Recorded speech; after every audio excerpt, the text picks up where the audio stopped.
नमस्कार विद्यार्थी मित्रांनो.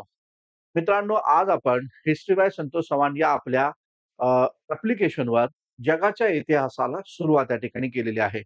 लक्षात घ्या, जगाच्या इतिहासावर आज आपण पहिलंच लेक्चर या ठिकाणी घेतलेलं आहे, ते म्हणजे पुनर्जागरणावर, की जगाचा इतिहास हा तसा एम-पी-एस-सीच्या क्षेत्रातला हा नवा घटक आहे लक्षात घ्या. जसं आर्ट एंड कल्चर आहे, तशाच पद्धतीचं जगाचा इतिहास हा एक नव्यानं समाविष्ट केलेला घटक आहे. साहजिकच या विषयाचे जे काही या टॉपिकशी संदर्भात बऱ्याचशा विद्यार्थी मित्रांना या ठिकाणी प्रॉब्लेम या ठिकाणी येत आहेत. कारण जगाचा इतिहास यापूर्वी कधीच अभ्यासलेला नाहीये. जगाच्या इतिहासावर अत्यंत महत्त्वाचं आणि मोठं पुस्तक आहे जैन माथुर, ते कधी कंप्लीट होणार आहे? असे बरेचसे विद्यार्थ्यांचे वेगवेगळे प्रॉब्लेम आहे.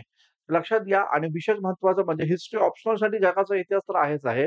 परंतु इतिहास जीएससाठी देखील या ठिकाणी आहे. त्यामुळे लक्षात घ्या मित्रांनो, जगाच्या इतिहासावर जे लेक्चर्स मी आपल्या ॲप्लिकेशनवर या ठिकाणी घेतो, तर त्या लेक्चरमधला काही सारांश तुम्हाला YouTube सेशनच्या माध्यमातून द्यायचा प्रयत्न माझा इथे या ठिकाणी असणार आहे. आणि ज्यामध्ये मी तुम्हाला बेसिक काही गोष्टी ज्या आहेत, तर त्या बेसिक गोष्टी इथे या ठिकाणी समजावून सांगायचा प्रयत्न करेल. हे लेक्चर छोटं असेल. ॲप्लिकेशनवर डिटेलमध्ये या ठिकाणी लेक्चर दिलं जाईल आणि नोट्स पण ॲप्लिकेशनवरच अपलोड या ठिकाणी केले जातील. तर सुरू करूया आजचं महत्त्वाचं सेशन. आता लक्षात घ्या, जेव्हा तुम्ही आधुनिक जगाचा इतिहास या घटकाला अभ्यास करता, मग तुम्ही हिस्ट्री ऑप्शनलसाठी किंवा हिस्ट्री जीएससाठी दोन्हीकडे कुठेही अभ्यास करा. तेव्हा आधुनिक जगाच्या इतिहासाला सुरुवात ही युरोपच्या रेनेसान्समधनं या ठिकाणी होते. युरोपच्या पुनर्जागरणातून या ठिकाणी होते.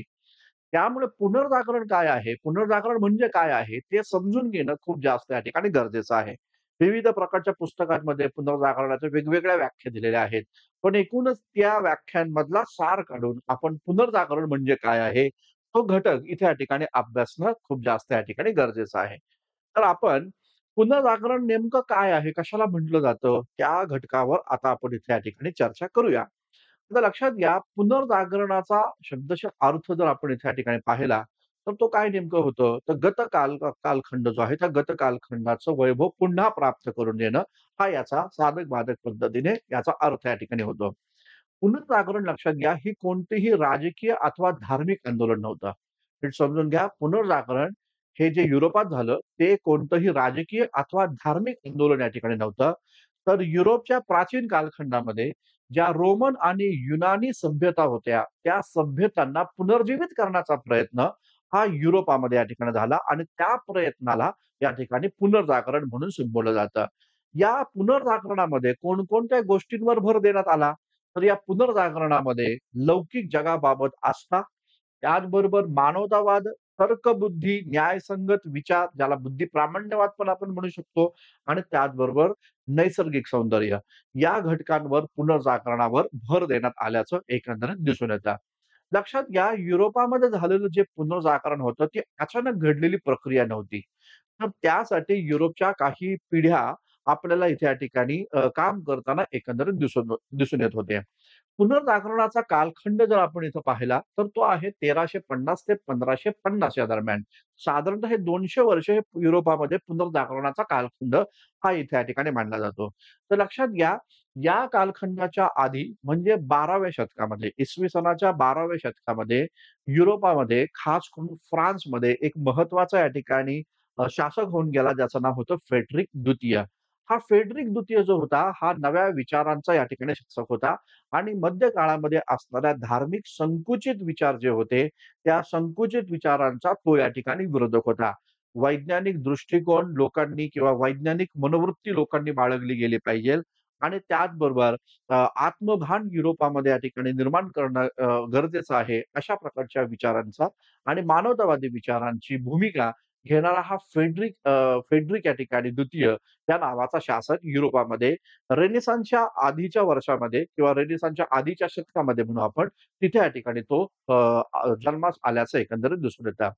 याचबरोबर युरोपच्या इसवी सनाच्या 12व्या शतकामध्ये युरोपच्या इसवी सनाच्या 12व्या शतकामध्ये आपल्याला पाहायला भेटतं, युरोपमध्ये मानवतावादी विचारांची स्थापना झाली होती आणि त्या मानवतावादी विचारातूनच इसवी सनाच्या 12व्या शतकात युरोपात पॅरिस आणि त्याचबरोबर ऑक्सफोर्ड युनिव्हर्सिटीची स्थापना झालेली होती. तर या पॅरिस आणि त्याचबरोबर ऑक्सफोर्ड युनिव्हर्सिटी जी आहे, लक्षात घ्या, ही पॅरिस आणि त्याचबरोबर ही जी ऑक्सफोर्ड युनिव्हर्सिटी या ठिकाणी आहे, तर या युनिव्हर्सिटीनं युरोपच्या प्राचीन ग्रंथांचा आणि त्याचबरोबर नैतिक ग्रंथाचा शोध घ्यायला सुरुवात केली आणि त्यातून युरोपचं प्राचीन गतवैभव ग्रंथांच्या माध्यमातून युरोपियन लोकांना इथे या ठिकाणी समजलं. साहजिकच या ग्रंथांच्या माध्यमातून युरोपामध्ये नवीन विचार जे आहे किंवा गत कालखंडाचे जे विचार आहे, ते पुन्हा स्थापित होण्याची एक महत्त्वाची चळवळ सेंद्रिय बुद्धिमत्तांच्या वर्गाच्या माध्यमातून युरोपामध्ये झाल्याचं एकंदरीत दिसून येतं. लक्षात घ्या, इसवी सनाच्या 10व्या, 11व्या आणि 12व्या शतकात युरोपामध्ये कैक असे विद्वान देखील जन्मास आले, ज्यांनी युरोपियन अ, रेनेसान्सची पार्श्वभूमी इथे या ठिकाणी तयार केली.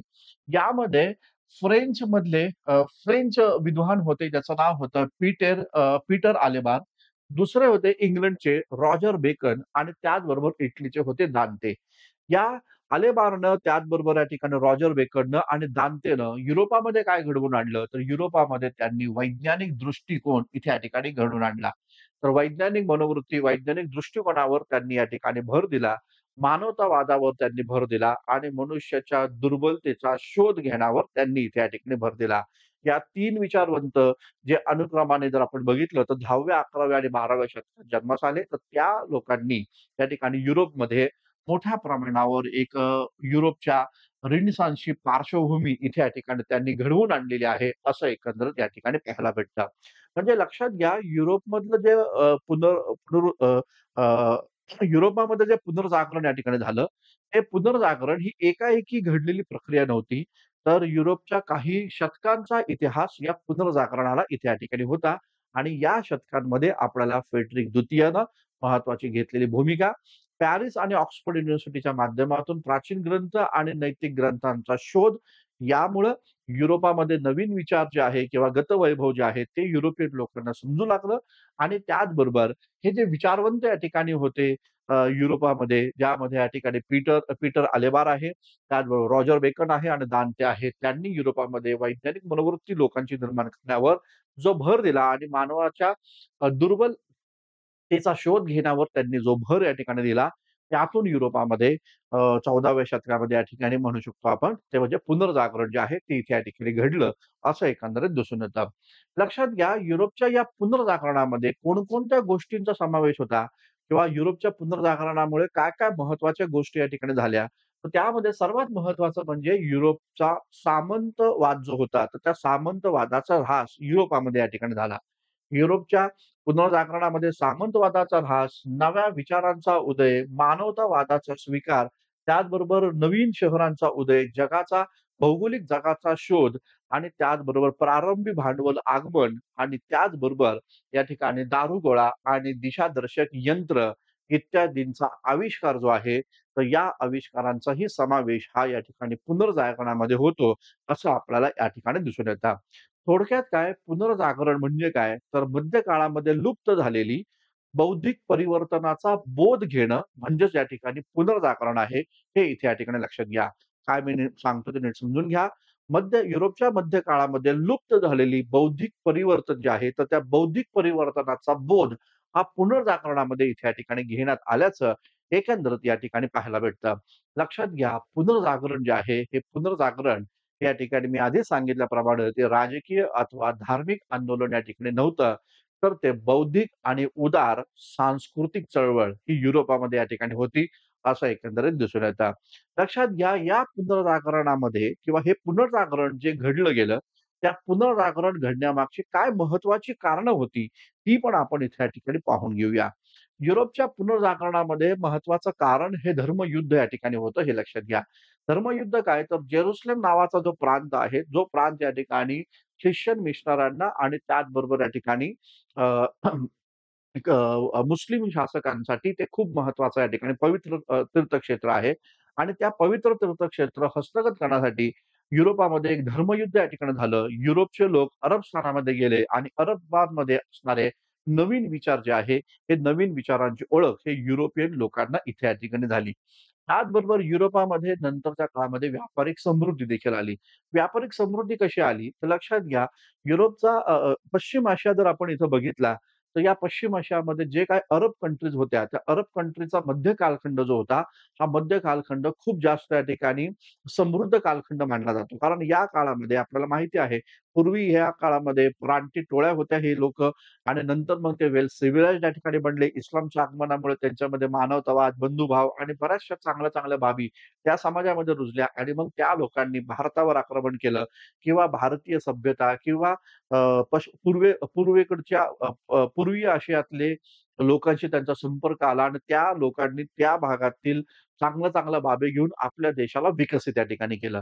साहजिकच जेव्हा आपण मध्य कालखंड पाहतो, तेव्हा भारत आणि त्याचबरोबर युरोप मध्य कालखंडामध्ये अंधारात साचपडत होते. मात्र युरोप जर आपण बघितला, तर हा प्रगतीपथावर या ठिकाणी होता.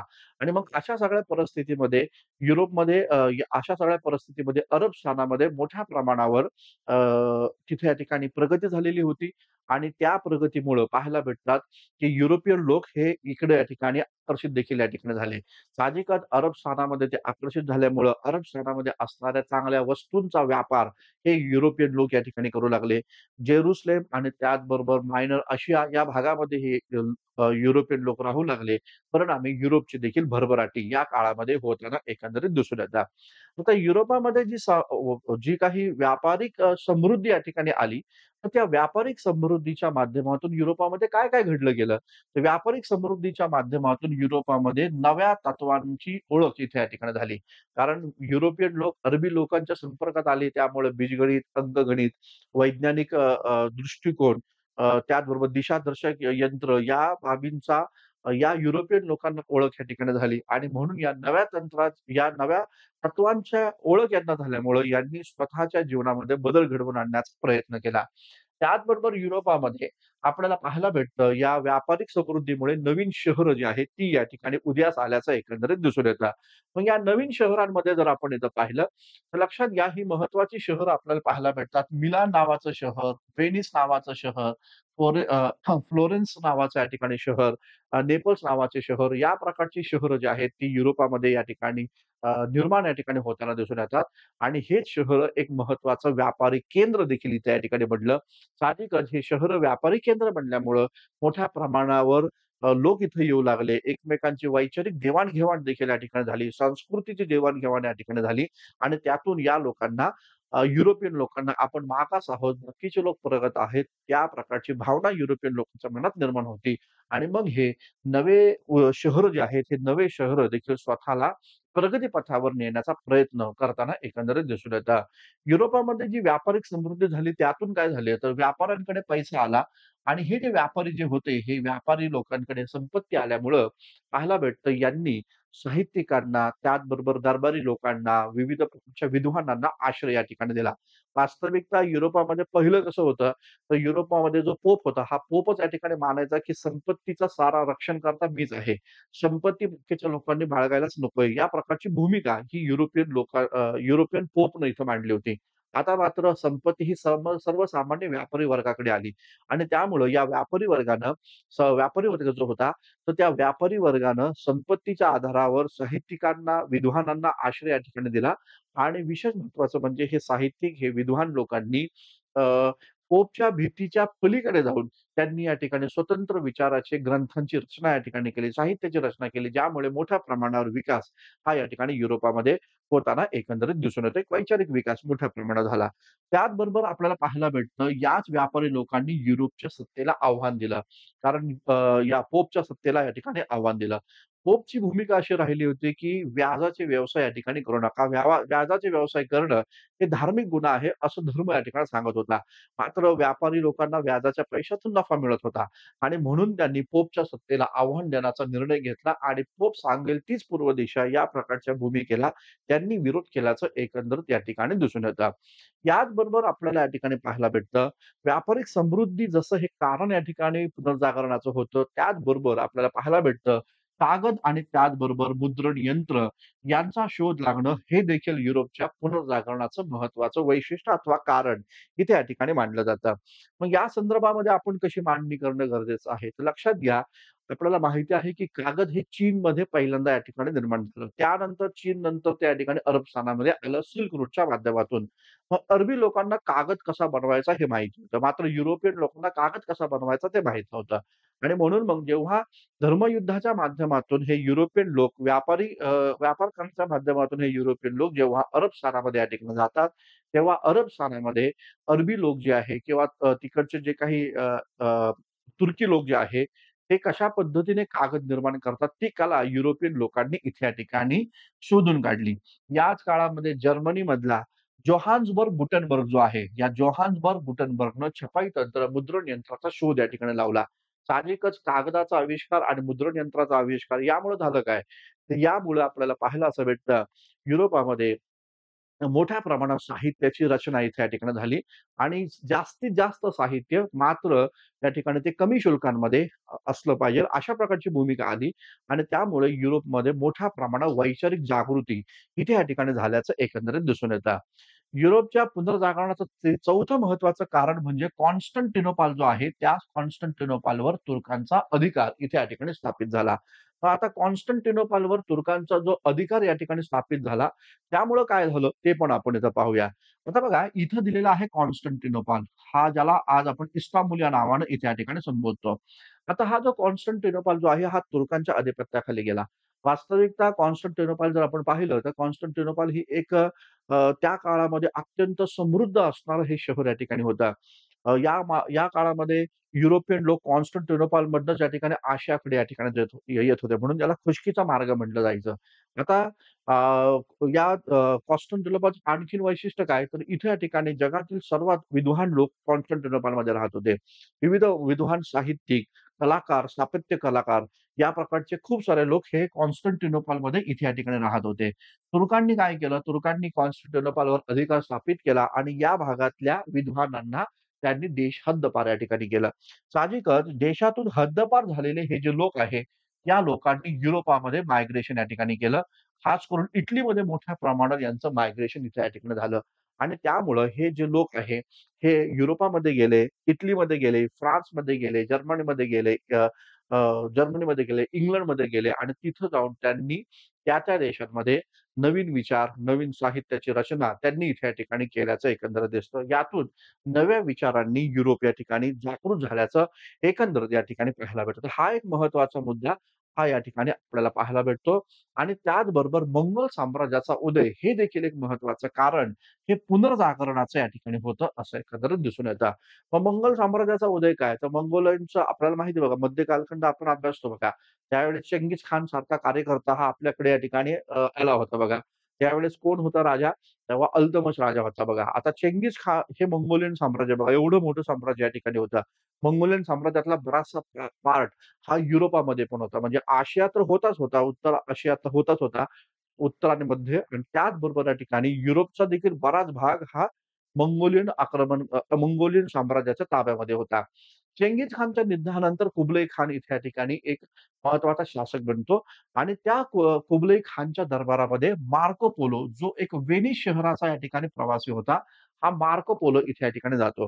हा मार्को पोलो भारतामध्ये पण आला होता बघा. 12व्या शतकामध्ये केरळ राज्यामध्ये तो आला होता बघा. चोल राज्याला त्याने भेट दिली होती. त्यानंतर कुबलई खानच्या दरबारामध्ये गेला. कुबलई खानचा दरबार हा अनेक विद्वानांचा दरबार मानला जायचा. अनेक कलाकार त्याच्या दरबारामध्ये होते, अनेक साहित्यकार त्याच्या दरबारामध्ये होते. मार्को पोलोनं या कुबलई खानच्या दरबारामध्ये अनेक वर्ष तो राहिला आणि तिथली सारी सुबत्ता त्यानं इथे या ठिकाणी पाहिली आणि ती सुबत्ता पाहिल्यानंतर त्यांनी आपली रोजनिशी प्रवास वर्णन या ठिकाणी लिहिलं आणि तो मार्को पोलो मायदेशी आपल्या या ठिकाणी गेला. तेव्हा त्यानं त्याच्या प्रवास वर्णनामध्ये ज्या बाबी दिल्या, त्या युरोपामध्ये इथे या ठिकाणी सांगितल्या गेल्या. तर या सर्व कारणांमुळे पुनर्जागरण युरोपामध्ये या ठिकाणी झाल्याचं एकंदरीत दिसून येतं. लक्षात घ्या, पुनर्जागरण म्हणजे हे कोणतंही मी पुन्हा एकदा सांगतो, की पुनर्जागरण हे या ठिकाणी कोणतंही राजकीय अथवा धार्मिक आंदोलन नव्हतं. तर ते बौद्धिक आणि उदारतेवर आधारित सांस्कृतिक या ठिकाणी आंदोलन होतं. या पुनर्जागरणानं युरोपची पुनर्निर्मिती या ठिकाणी करण्यात आली. युरोपच्या प्राचीन ग्रंथांच्या आधारावर युरोपच्या प्राचीन ग्रंथांच्या आधारावर युरोपचं प्राचीन संस्कृती जी युनानी आणि रोमन संस्कृतीमध्ये आढळलेली होती. तर ती युरोपची प्राचीन संस्कृती तिला पुनर्जीवित करण्याचा, पुनर्स्थापित करण्याचा आणि त्यातून नव्या युरोपची रचना करण्याचा जो प्रयत्न युरोपच्या सेंद्रिय बुद्धिमत्तांच्या वर्गातून झाला, त्याला या ठिकाणी पुनर्जागरण म्हणून संबोधलं जातं.